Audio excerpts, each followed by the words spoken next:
It's Rachel here. Can you believe it's been 6 weeks since I separated? For those of you new here, hello, my name is Rachel. Back in January, I asked my partner of 11 years to separate and he said no. But I don't believe that anybody is allowed to hold you hostage in your own life. So I spent 8 months fighting him basically for my freedom. And in August, he left, which is when my new life started and when I started my Instagram page.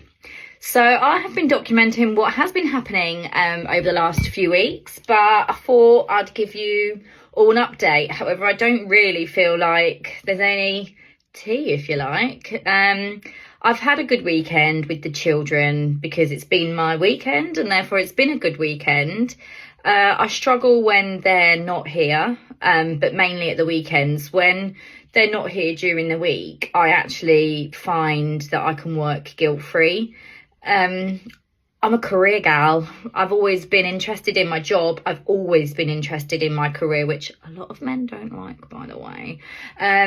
So therefore, when the children aren't here, it does mean that I do have the opportunity to really work and get done all those things that I maybe can't get done. I've got an important event next week, so I really need to put in some hours to get that sorted. So guilt-free work is definitely something that I've learned to enjoy. And then on the flip side to that, when I do have the children, I've had to learn to lean in to those additional resources that are out there, like After School Club.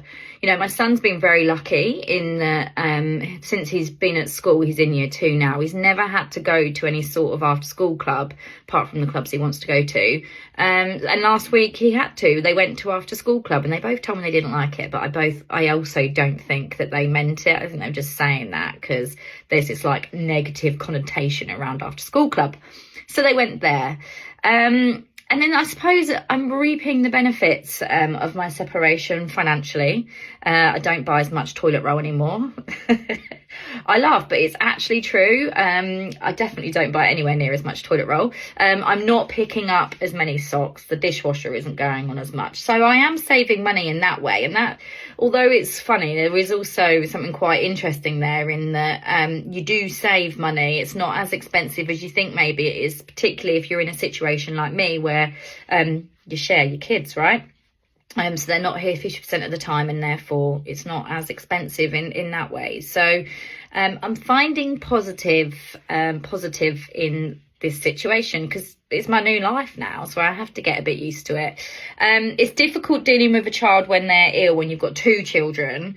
Holly only had a cold this week, but blimey, she was here all the time, and that was a lot. And actually I was moaning about it last night and then realized, someone said to me, you do know that you're on your own doing this on your own, there's no one to help you, so you are allowed to moan. So feeling entitled to moan about your children even though you only have them 50% of the time as well. From a co-parenting perspective, it's been quiet on the Western Front. That's due to the fact that I've had the children, so he hasn't been messaging me and I don't message him. I got the bikes back that were being held hostage.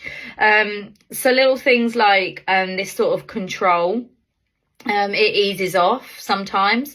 I'm ducking for cover because I know something else is going to happen soon. But right now, I mean, we've got to have the conversation about Christmas at some point again. But right now it's okay. So yeah, I'm getting back that feeling of calm. I'm getting that feeling back of being in control of my own life, knowing that there will be more conflict just around the corner. But yeah, I need to get a hobby. I've actually got a whole week coming up soon of not seeing the children, which I'll talk about on my stories and maybe do a post about it. But yeah, a whole week coming up. But yeah, there's not too much going on, guys, and I'm sure that doesn't make for great content, but here we are. I hope everybody else is doing okay. Yeah, feel free to message me and let me know what you're up to. And in all seriousness as well, I know that my comments are not always a safe place to speak. So if you do ever have any questions or you want to you know, get some advice from my personal experience, then please do message me. I do pride myself in responding to most messages, so please do, because this page is all about me wanting to help people and helping. So, you know, message me. Anyway, this is 5 minutes too long.